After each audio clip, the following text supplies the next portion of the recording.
Olá, meus amigos, olá, minhas amigas do Legislação Integrada. Aqui quem fala é o professor Bruno Valente e a nossa conversa de hoje é sobre o informativo de número 1056 do STF. Informativo esse cheio de decisões muito importantes. E começamos por aquele convite de sempre para você que vem sempre aqui, mas ainda não se inscreveu, que não deixe de se inscrever e ativar o sininho para saber de todas as notificações, seja através do Spotify, Deezer, Apple Podcasts, Google Podcasts ou do YouTube. E também aquele convite para você que ainda não nos segue no Instagram, @legislação_integrada, onde também trazemos novidades diariamente. Então, sem mais delongas, vamos começar. O primeiro julgado do dia foi inserido no artigo 22, inciso 1 da Constituição Federal, e o destaque ficou da seguinte forma: é constitucional, desde que observado o teto remuneratório, norma estadual que destina aos procuradores estaduais honorários advocatícios incidentes na hipótese de quitação de dívida ativa em decorrência da utilização de meio alternativa de cobrança administrativa ou de protesto de título. Meus amigos, alguns pontos importantes aqui. Primeiro ponto: advogado público recebe honorários de sucumbência? A resposta é sim, inclusive com o CPC de 2015, essa previsão está expressa na lei, artigo 85, parágrafo 19. Os advogados públicos perceberão honorários de sucumbência nos termos da lei. Essa disposição é constitucional? O STF já decidiu sobre o assunto e, lá na ADI de número 6053, foi decidido que essa disposição é constitucional. Qual o único detalhe? O detalhe é que é necessário obedecer ao teto previsto lá no artigo 37 da Constituição Federal. Então, esses honorários de sucumbência, eles integram a remuneração para efeitos de teto. E aí o que aconteceu nesse caso concreto? A lei estadual, ela previu a possibilidade de pagamento de honorários de sucumbência não somente em ações judiciais, mas também quando esses advogados públicos utilizassem métodos extrajudiciais para cobrança de dívidas. Então, por exemplo, a cobrança administrativa, o protesto de título. E aí esse tema chegou ao STF. Era uma lei lá do estado de Rondônia. E aí o STF decidiu que é possível sim essa lei estadual, que prevê também o pagamento de honorários de sucumbência no caso de cobrança extrajudicial aos advogados públicos que estão cobrando essas dívidas de natureza tributária.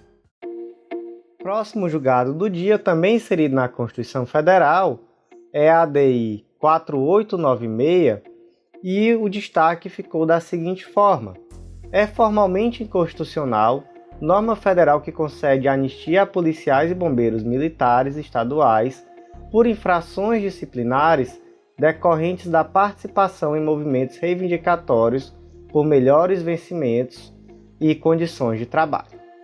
Amigos, isso aqui está contextualizado em um momento onde houve, não só aqui no estado do Ceará, mas também em vários estados do Brasil, movimentos paredistas de policiais militares, ali cobrando melhorias de vencimento, melhorias de condições de trabalho, etc. Então, só a título de exemplo, houve movimentos desse tipo nos estados da Bahia, Ceará, Mato Grosso, Pernambuco, Rio Grande do Norte, Roraima, Santa Catarina, Tocantins, Distrito Federal. Aqui no Ceará, por exemplo, eu vivi de perto esse movimento, eu vi o que aconteceu na época, e foi uma época realmente de terror para a população, porque além da paralisação da polícia, existia também uma espécie de guerra informacional, na medida em que se propagava notícias falsas acerca de situações escandalosas pela cidade, situações de extrema violência, que na maior parte das vezes não eram verdadeiras. Então se criava um clima de terror para a população, ao passo que as lideranças utilizavam esse terror como moeda de troca para a consecução de seus fins. E aí sabemos, também que daquela época Vários dos líderes viraram políticos. Hoje, inclusive, temos aqui no estado do Ceará o capitão Wagner, que foi candidato a prefeito todas as vezes desde então, vai ser candidato a governador esse ano, e que surgiu como uma liderança nesses movimentos paredistas que aconteceram aqui no Ceará, por exemplo, lá no ano de 2012. E posteriormente aqui também no estado do Ceará, já no ano de 2020, também tivemos uma situação parecida, mas que acabou não conseguindo tomar a proporção daquele primeiro movimento que aconteceu, se eu não me engano, em 2012 mesmo. E aí, meus amigos, eu falo tudo isso só para contextualizar em que circunstância está essa lei, né? Ou melhor, em que circunstância foi editada essa lei, que é até anterior à greve do Ceará, especificamente, de 2012, mas que o julgamento se deu agora, posteriormente a novos movimentos grevistas que aconteceram em vários estados do Brasil, especialmente aqui também no Ceará em 2020.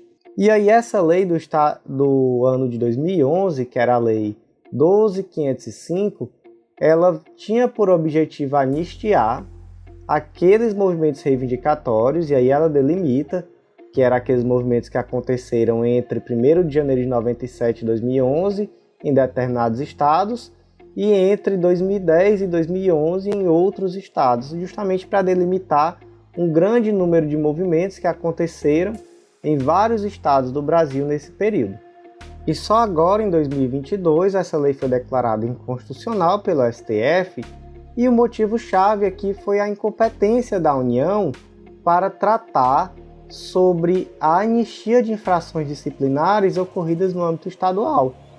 No julgamento, o STF reconheceu que não existia uma uniformidade aqui entre as situações desses vários estados, e que as peculiaridades desses casos concretos e o regime mesmo disciplinar desses policiais militares que estão subordinados, que estão dentro da autonomia dos estados e não da União, retira essa possibilidade de a União anistiar. Então, eventual anistia em situações como essas deveria partir do âmbito estadual, já que seria dos estados a competência para anistiar seus servidores. Agora, um detalhe é que houve aqui uma modulação de efeitos. Por quê? Porque essas leis elas já vinham há mais de uma década produzindo efeitos, o que inclusive levaria à prescrição da maior parte daquelas infrações disciplinares cometidas, se não de todas. Então, por uma questão de segurança jurídica, houve aqui uma modulação de efeitos. Então, os efeitos desse julgado é tão somente ex nunc daqui para frente. Próximo julgado do dia diz respeito ao regimento interno do CNJ, e o destaque ficou da seguinte forma: é constitucional a requisição, sem prévia autorização judicial, de dados bancários e fiscais considerados imprescindíveis pelo Corregedor Nacional de Justiça para apurar a infração de sujeito determinado, desde que em processo regularmente instaurado mediante decisão fundamentada e baseada em indícios concretos da prática do ato. Esse julgado está contextualizado lá no artigo 8º, inciso 5 do Regimento Interno do CNJ. Veja só o que esse artigo diz. Compete ao Corregedor Nacional de Justiça, além de outras atribuições que lhe forem conferidas pelo Estatuto da Magistratura, requisitar das autoridades fiscais, monetárias e de outras atividades competentes informações, exames, perícias, documentos, sigilosos ou não, imprescindíveis ao esclarecimento de processos ou procedimentos submetidos à sua apreciação, dando conhecimento ao plenário. Então, esse dispositivo ele foi declarado constitucional e foi dada tão somente uma interpretação conforme a Constituição para esclarecer que esse requerimento, essa requisição, de dados, mesmo dados bancários e fiscais, deve se dar através de um procedimento administrativo que seja corretamente, regularmente instaurado através de uma decisão fundamentada e de indícios concretos da prática do ato. Então, tão somente aqui se trouxe um esclarecimento da necessidade de uma observância de um procedimento regular para que sejam requisitados esses dados bancários e fiscais. Mas, em relação à constitucionalidade da disposição, essa constitucionalidade foi reconhecida e o dispositivo permanece rígido. Próximo julgado do dia, inserido no artigo 37, parágrafo 5º da Constituição Federal, e o destaque ficou da seguinte forma: é constitucional norma estadual, decorrente de emenda parlamentar a projeto de lei de iniciativa do Tribunal de Contas Estadual, que veicule regra sobre prescrição e decadência a ele aplicável. E aqui nós temos dois pontos de debate. Primeiro ponto, essa iniciativa ela teria que ser do Tribunal de Contas, a iniciativa dessa lei, e foi. Mas aqui houve uma emenda parlamentar. Então esse dispositivo acerca da prescrição, ele decorre de uma emenda parlamentar em um projeto de iniciativa do Tribunal de Contas do Estado. E aí, por conta disso, existe aqui um vício de constitucionalidade? E aí a resposta é não, não existe. Não há nenhum problema em haver uma emenda parlamentar, ainda que o projeto seja de iniciativa do Tribunal de Contas do Estado e ainda que se trate de uma matéria que necessariamente deve ter essa iniciativa do Tribunal de Contas do Estado. Então, em relação a isso, não há nenhum problema. Segundo ponto, lá no artigo 37, parágrafo 5º da Constituição Federal, está estabelecido que a lei estabelecerá os prazos de prescrição para ilícitos praticados por qualquer agente, servidor ou não, que cause prejuízo ao erário, ressalvadas as respectivas ações de ressarcimento. E aí, no âmbito federal, não existe essa lei que vai disciplinar de forma expressa a prescrição e decadência no âmbito do TCU. Então, essa lei específica no âmbito do TCU não existe. E aí, por conta disso, é possível que haja leis estaduais que vão tratar sobre prescrição e decadência no âmbito daquele Tribunal de Contas estadual? Então, por exemplo, essa lei ela vai trazer uma regra sobre prescrição e decadência no âmbito do TCE. É possível? Isso viola o princípio da assimetria? Isso não viola o princípio da assimetria e não há nenhuma inconstitucionalidade. Então, essa lei, que aqui no caso era uma lei do Estado de Minas Gerais, foi declarada constitucional. Próximo julgado do dia, também inserido na Constituição Federal, e o destaque ficou da seguinte forma: é inconstitucional a interpretação jurisprudencial da Justiça do Trabalho que mantém a validade de direitos fixados em cláusulas coletivas com prazo já expirado até que novo acordo ou convenção coletiva seja firmado. Como é isso? Imaginem, por exemplo, que sindicato patronal e sindicato laboral realizaram uma convenção coletiva de trabalho acerca da categoria. E aí nessa convenção trouxe, por exemplo, qual seria o percentual aplicado nas horas extras, definiu ali questões sobre horário de trabalho, enfim, e várias outras questões que constam, via de regra, em convenções coletivas. E aí no ano seguinte, não se conseguiu chegar a uma composição acerca de uma nova convenção coletiva. Então, a convenção coletiva anterior, seja do ano anterior, seja uma convenção bienal, enfim, o prazo dela expirou e aí não se conseguiu chegar a um consenso acerca de uma nova convenção. Gente, isso aqui foi só o que aconteceu quando passou a reforma trabalhista lá em 2017.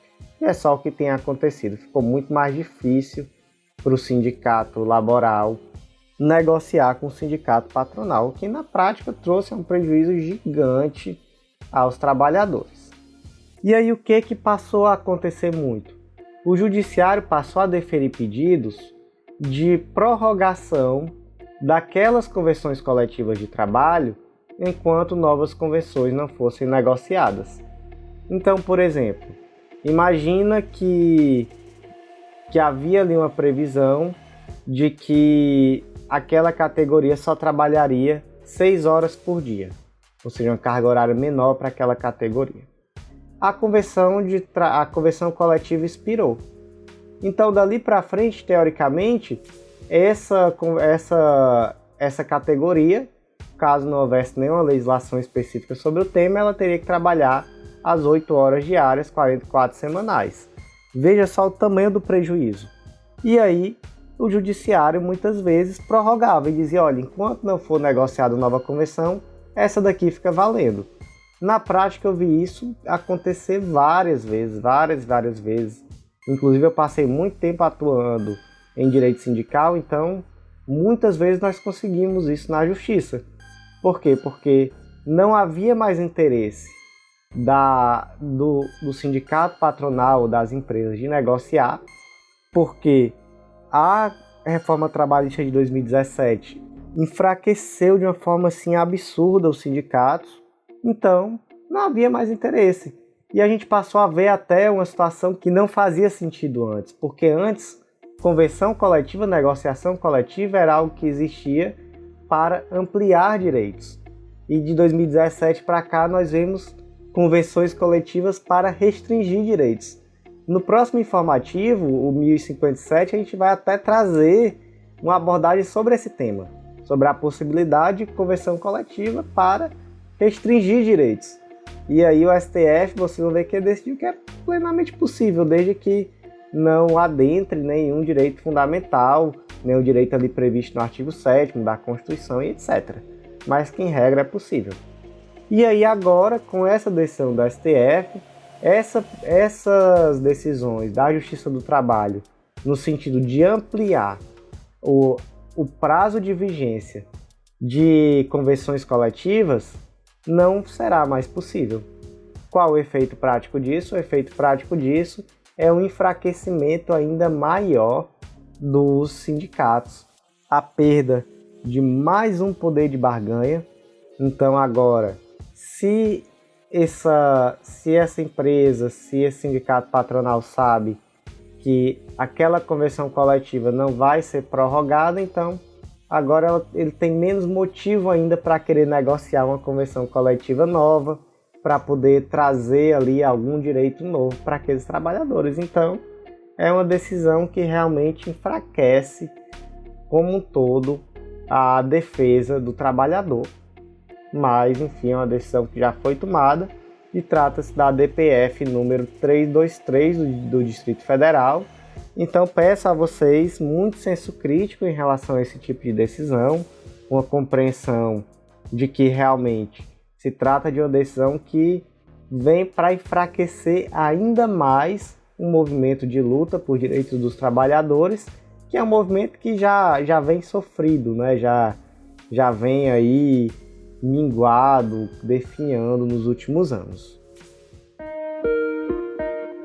Meus amigos, então por hoje foi isso. Eu agradeço muito a você que ouviu até o final e faço aquele convite de sempre para você que ainda não é nosso assinante, para acessar legislaçãointegrada.com.br. Lá você pode inclusive fazer o cadastro gratuito na plataforma e acessar vários materiais de degustação. Você pode conhecer com mais cuidado esse material que te dá uma possibilidade de estudo contextualizado de lei seca e jurisprudência e te dá um acesso ilimitado a vários planos de leitura de várias carreiras, planos também focados em edital, para que você possa ter um estudo completo, atualizado e um estudo dinâmico de legislação e jurisprudência com tudo que você precisa em relação a esses dois pilares para a sua prova, seja ela de que carreira for. Então por hoje foi isso, agradeço muito a vocês e até a próxima.